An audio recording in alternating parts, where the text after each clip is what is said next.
నియంతృత్వ పోకడ్లతో రెచ్చిపోతున్న రేవంత్ సర్కార్ను నిలదీయడమే తన లక్ష్యమంటున్నారు బీఆర్ఎస్ నేత ఏనుగుల రాకేష్ రెడ్డి. ఖమ్మం, వరంగల్, నల్గొండ జిల్లాల పట్టభద్రుల ఎమ్మెల్సీ ఎన్నికల ప్రచారంలో ఆయన అందరినీ ఆలోచింపజేస్తున్నారు. తెలంగాణను దగా చేస్తున్న కాంగ్రెస్ సర్కార్ తీరును పట్టభద్రులు గమనించాలని ఆయన సూచించారు. ఎన్నికల్లో తన్ను గెలిపించి ప్రశ్నించే గొంతుకను మండలికి పంపించాలని విన్నవిస్తున్నారు. నిరుద్యోగులు, విద్యార్థుల సమస్యల పరిష్కారం కోసం మండలిలో కృషి చేస్తానంటున్న రాకేష్ రెడ్డితో మా ప్రతినిధి లివిల్ రెడ్డి ఫేస్ టు ఫేస్.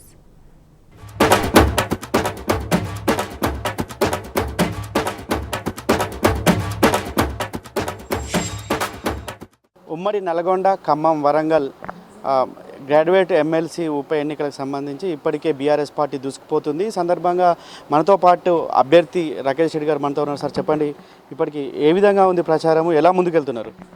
ఇది ఒక ప్రత్యేకమైనటువంటి ఎన్నిక. సాధారణ ఎన్నికలతో పోలిస్తే పట్టభద్రుల ఎన్నిక చాలా భిన్నమైనటువంటిది, ప్రత్యేకమైనటువంటిది. దీనికి ఎంతో ప్రాముఖ్యత కూడా ఉంటుంది. ఎందుకంటే విద్యావంతులు, మేధావులు ఎంతో విచక్షణతోని వాళ్ళు ఆలోచించి ఓట్లేస్తారు. గత పరంపర చూసినట్టయితే ఒక చుక్క రామయ్య గారు కానీ, ప్రొఫెసర్ నాగేశ్వరరావు కానీ, లేదా రామచంద్రరావు గారు కానీ, లేదా డాక్టర్ రాజేశ్వరరావు గారు కానీ, ఎల్ఎస్ రాజు గారు కానీ, కపిలవాయి దిలీప్ కుమార్ గారు కానీ, లేదా పల్లా రాజేశ్వర రెడ్డి గారు కానీ, అంటే వీళ్ళంతా కూడా విజనరీస్. సమాజానికి ఒక దారి చూపగలిగేటువంటి వాళ్ళు, థింకర్స్. వాళ్ళు సమాజానికి ఒక ఉదాహరణగా, ఆదర్శంగా నిలిచేటువంటి వాళ్ళు. కాబట్టి తప్పకుండా ఈ ఎన్నికల్లో కూడా తప్పకుండా పెద్దల సభ కాబట్టి మేధావులను ఎన్నుకుంటారు తప్ప మోసగాళ్ళని ఎన్నుకోరని చెప్పేసి మేము భావిస్తా ఉన్నాము. కాబట్టి సమస్యల మీద నాకు సంపూర్ణమైనటువంటి అవగాహన ఉంది. ఏ విషయాన్ని కూడా స్పష్టంగా, నిక్కచ్చిగా ప్రజల ముందు పెట్టడం, ప్రభుత్వం యొక్క అటెన్షన్ డ్రా చేయడం, ప్రభుత్వాన్ని ఆలోచింపజేసే విధంగా తప్పకుండా స్పందించేటువంటి గుణం నాకుంది. కాబట్టి అది కూడా తప్పకుండా ఓటర్లు గమనిస్తారని చెప్పి నేను భావిస్తాను. అయితే అసెంబ్లీ ఎన్నికలకు ముందు మేము నిరుద్యోగ భృతి ఇస్తాం, నిరుద్యోగులందరికీ కూడా మేము ఆదుకుంటామని చెప్పారు. అంతేకాకుండా ఏదైతే గ్రూప్ 1 నోటిఫికేషన్ ఏప్రిల్ 1 రోజున వేస్తామని చెప్పారు. అది కాకుండా విద్యార్థినులకు స్కూటీలు ఇస్తామన్నారు. హామీలు అన్నీ ఇలా ఏమైనా అనుకోవచ్చు, ఎట్లా చూడవచ్చు వీటిని? ఏ ఒక్క హామీ కూడా నెరవేర్చినటువంటి దాఖలాలు కనబడడం లేదు. మొదట ఏమన్నారు, డిసెంబర్ 9నే కొన్ని నెరవేరుస్తామన్నారు. తర్వాత 100 రోజులు అన్నారు. ఇప్పుడు 15 ఆగస్టు అంటారు, రేపు 26 జనవరి అంటారు. ఇంకా వాళ్ళు ఏదైనా మాట్లాడుతూ ఉంటారు. ప్రజలకు అర్థమైంది, ఈ నాయకుడికి, ఈ ప్రభుత్వానికి ఒక విజన్ లేదు, ఒక అడ్మినిస్ట్రేషన్ ఎక్స్పీరియన్స్ లేదు.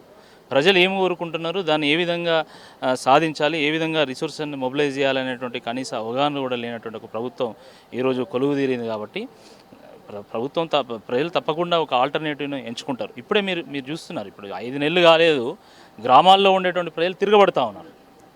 విద్యావంతులందరూ కూడా గమనిస్తూ ఉన్నారు. కాబట్టి తప్పకుండా దాని ఫలితం ఈ రాబోయేటువంటి పట్టభద్రుల ఎన్నికల్లో కనబడుతుంది. ఇప్పటికే లోక్సభ ఎన్నికల్లో కూడా చాలా చోట్ల ప్రజలు స్వచ్ఛందంగా, సైలెంట్గా ప్రతిపక్ష పార్టీకి వేసినట్టుగా సమాచారం అందుతున్నది. కాబట్టి తప్పకుండా ఈ పట్టభద్రుల ఎన్నికల్లో కూడా ప్రజలు తిరగబడతారని చెప్పి నాకు సంపూర్ణమైన విశ్వాసం ఉంది. రైతులను ఒక పక్క మోసం చేసిన కాంగ్రెస్ పార్టీకి రేపు ఖచ్చితంగా నిరుద్యోగులను కూడా మోసం చేయదని అనుకుంటారా? ఇప్పుడు కాంగ్రెస్ పార్టీ అబద్ధపు హామీల మీద వాళ్ళు అధికారంలోకి వచ్చారు. 3 నెలల్లోనే మేము 30,000 ఉద్యోగాలు భర్తీ చేసినామంటారు. ఎట్లా చూడొచ్చు దాన్ని? అసలు మంది పెళ్లిళ్ళ మంగళారతి పట్టమంటే ఫస్ట్ ఉంటారు వీళ్ళు కాంగ్రెస్ వాళ్ళు. సిగ్గుండాలి కొంచెమన్నా. నిజంగా మీరే 30,000 ఉద్యోగాలను భర్తీ చేసినట్టయితే మీరు ఎప్పుడు నోటిఫికేషన్ ఇచ్చిండ్రు, ఆ డేట్ చెప్పండి. మీరు ఎప్పుడు పరీక్షలు నిర్వహించిండ్రు, ఆ డేట్ చెప్పండి. మీరు ఎప్పుడు ఫలితాలను విడుదల చేసిండ్రు, ఆ డేట్ కూడా మీరు రిలీజ్ చేయండి. పత్రికాముఖంగా రిలీజ్ చేయండి. అప్పుడు ప్రజలు అర్థం చేసుకుంటారు కదా. మీరు ఎన్నైనా చెప్పొచ్చు, కానీ ఉద్యోగాల కోసం ప్రిపేర్ అవుతున్నటువంటి నిరుద్యోగులు మాత్రం తెలుసు కదా ఎప్పుడు నోటిఫికేషన్ వచ్చింది, ఎప్పుడు రిజల్ట్ వచ్చింది. కేసీఆర్ గారు నోటిఫికేషన్ ఇచ్చిన తర్వాత, పరీక్షలు నిర్వహించిన తర్వాత, రిజల్ట్స్ ఇచ్చిన తర్వాత కోడ్ కారణంగా వారు నియామక పత్రాలు ఇవ్వలేకపోయారు. దాని తర్వాత వచ్చినటువంటి కాంగ్రెస్ ప్రభుత్వము నియామక పత్రాలు ఇచ్చింది, అది మంచిదే. నియామక పత్రాలు ఇచ్చింది మంచిదే. కానీ ఏదో మేమే మొత్తం నిర్వహించాము అనే చందంగా ఎల్బీ స్టేడియంలో పెద్ద మీటింగ్ పెట్టి, పెద్ద టెంట్ వేసి, ఊరంతా టెంట్ వేసి ఈ రకంగా డబ్బా ప్రచారం కొట్టుకుంటున్నారు. తప్పకుండా నిరుద్యోగులు దీన్ని తిప్పి కొడతారు. అయితే ఇంకో ప్రశ్న, ఇవాళ పాలన ప్రజలకు చేరువ కావాలి, పాలన ప్రజలకు అందుబాటులో ఉండాలని చెప్పేసి జిల్లాలు ఏర్పాటు చేశారు. జిల్లాల ఏర్పాటుతో ఇవాళ అనేక ఉద్యోగాలు సృష్టించబడ్డాయి. అలాంటి నేపథ్యంలో ఇవాళ జిల్లాలను కూడా రద్దు చేస్తామంటున్నారు. దాన్ని ఎట్లా చూడవచ్చు? నిరుద్యోగులుగా నిరుద్యోగులకు మీరు ఏమి ఇస్తారు? ఎప్పటి నుంచో ఈ దేశంలో ఒక చర్చ జరుగుతూ ఉన్నది. డీసెంట్రలైజేషన్ ఆఫ్ పవర్ కావాలి. తద్వారా మాత్రమే పరిపాలన ప్రజలకు చేరువ అవుతుంది అని చెప్పేసి చర్చ జరుగుతున్నది. కానీ ఎవరు ఏం ఇనిషియేటివ్ తీసుకోలే. కేసీఆర్ గారు మాత్రం అద్భుతమైనటువంటి ఒక ఇనిషియేటివ్ తీసుకున్నారు.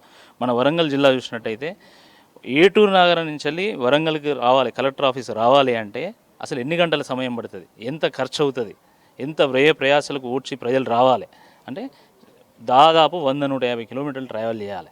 మహబాద్ నుండి ఎక్కడో డోర్నకల్ నుంచి వరంగల్ రావాలి, లేదా ఎక్కడో చేరియాల కొమరవెల్లి నుంచి వరంగల్ రావాలంటే ఎంత సమయం పడుతుంది. కాబట్టి ఇవన్నీ కూడా ఆలోచన చేసి వారు మంచిగా కొత్త జిల్లాలు చేశారు, కొత్త రెవెన్యూ డివిజన్ చేశారు, కొత్త మండలాలు చేశారు, కొత్త గ్రామ పంచాయతీలు కూడా వారు చేయడం జరిగింది. దీనివల్ల పరిపాలన ప్రజలకు దగ్గర కావడమే కాకుండా అనేక కొత్త ఉద్యోగాల కల్పన కూడా జరిగింది. ఇది వాస్తవం ఇది. కాబట్టి దీన్ని విస్మరించి నేనేదో కేసీఆర్ గారు ఆనవాళ్ళు లేకుండా చేస్తా, నా మార్కును క్రియేట్ చేసుకుంటా, అది మూర్ఖులు మాత్రమే అట్లా ఆలోచిస్తారు. నిజంగా నీ మార్కును క్రియేట్ చేయాలనుంటే ప్రజల యొక్క ఆకాంక్షలు ఏంటి, ఆ ఆకాంక్షల తగ్గట్టుగా మీరేదైనా మీ విధానాలను మార్చుకొని ఒక కొత్త పథకాలు ప్రారంభిస్తే అప్పుడు ప్రజలు మీ గురించి ఆలోచిస్తారు తప్ప ఎంతసేపు కేసీఆర్ గారి మీద దుమ్మెత్తి పోస్తే, ఇంకా మీరు ఏదో ప్రతిపక్ష పార్టీ నాయకులు అని చెప్పి మీరు భావిస్తే ప్రజలు కూడా అంత అమాయకులు ఏం కాదు కదా. పాలిటిక్స్ ఇస్ డైనమిక్, ఎప్పుడూ ఒకలాగా ఉండరు. గత అసెంబ్లీ ఎన్నికల్లో ప్రజలు కాంగ్రెస్ పార్టీని కోరుకున్నారు. ఈరోజు కాంగ్రెస్ పార్టీ వెనక్కిపోయింది.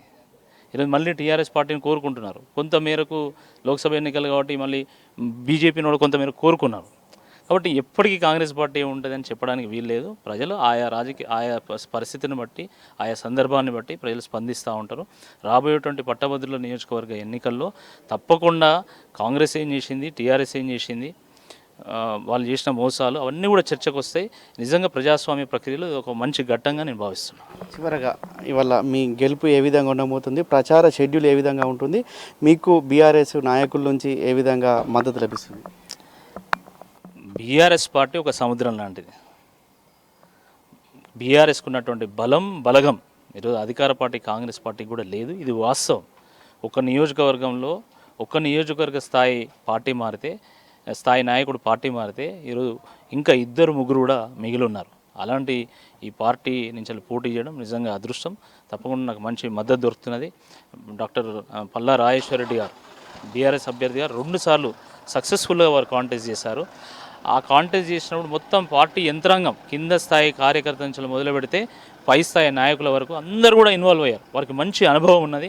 ఆ అనుభవం తప్పకుండా ఇప్పుడు రాబోయేటువంటి రోజుల్లో ఈ 10 రోజుల పాటు వారి అనుభవం ఎంతో ఉపయోగపడుతుంది. నాయకులందరూ కూడా కలిసికట్టుగా ఉన్నారు.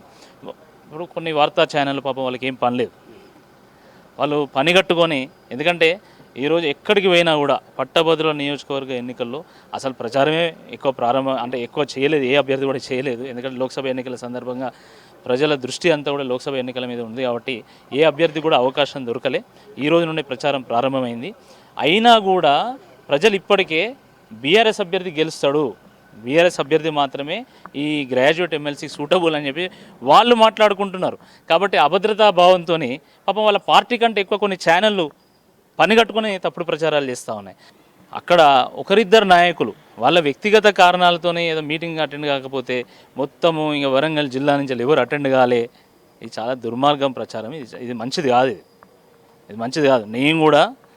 మేము కూడా అనేక సంవత్సరాల నుంచి మేము రాజకీయాల్లో ఉన్నాము, ప్రతిపక్ష పార్టీలో ఉన్నాము. ఓకే, కానీ పని కట్టుకొని ఈ రకంగా దుష్ప్రచారం చేయడం ఏదో ఇది మంచిది కాదు. ప్రజలు గమనిస్తారు. I'm connected to the public directly. KCR గారి ఆశీర్వాదాలు ఉన్నాయి, కేటీఆర్ హరీష్ రావు గారి యొక్క ఆశీస్సులు కూడా మెండుగా ఉన్నాయి. బీఆర్ఎస్ కార్యకర్తలు కూడా ఈ ఎన్నిక చాలా ప్రెస్టీజ్గా తీసుకొని ఫైట్ చేయాలనేటువంటి ఒక ఆలోచనలో ఉన్నారు. తప్పకుండా మంచి మెజారిటీతో విజయడంగా ముగిస్తాం. ఏదేమైనప్పటికీ వాళ్ళ ఏదైతే ఉమ్మడి నల్గొండ, వరంగల్, ఖమ్మం పట్టభద్రుల ఎన్నికలకు ఖచ్చితంగా బీఆర్ఎస్ పార్టీ మరోసారి కూడా గులాబీ జెండా ఎగరేస్తుంది. ఖచ్చితంగా ఇవాళ ప్రతి ఒక్క కార్యకర్త కూడా నా కోసమే కాదు పార్టీ కోసం అహర్నిశలు పనిచేస్తున్నారు. ఏదేమైనప్పటికీ వాళ్ళ బీఆర్ఎస్ పార్టీయే గెలుస్తుంది. అక్కడ గత 4 పర్యాయాలుగా బీఆర్ఎస్ పార్టీ గెలిచింది. మరోసారి కూడా బీఆర్ఎస్ పార్టీ గెలుస్తుందని చెప్పేసి కూడా రాకేష్ రెడ్డి చెప్తున్నారు. కెమెరా పర్సన్ అరవింద్తో లివిల్ రెడ్డి, టీ న్యూస్, హైదరాబాద్.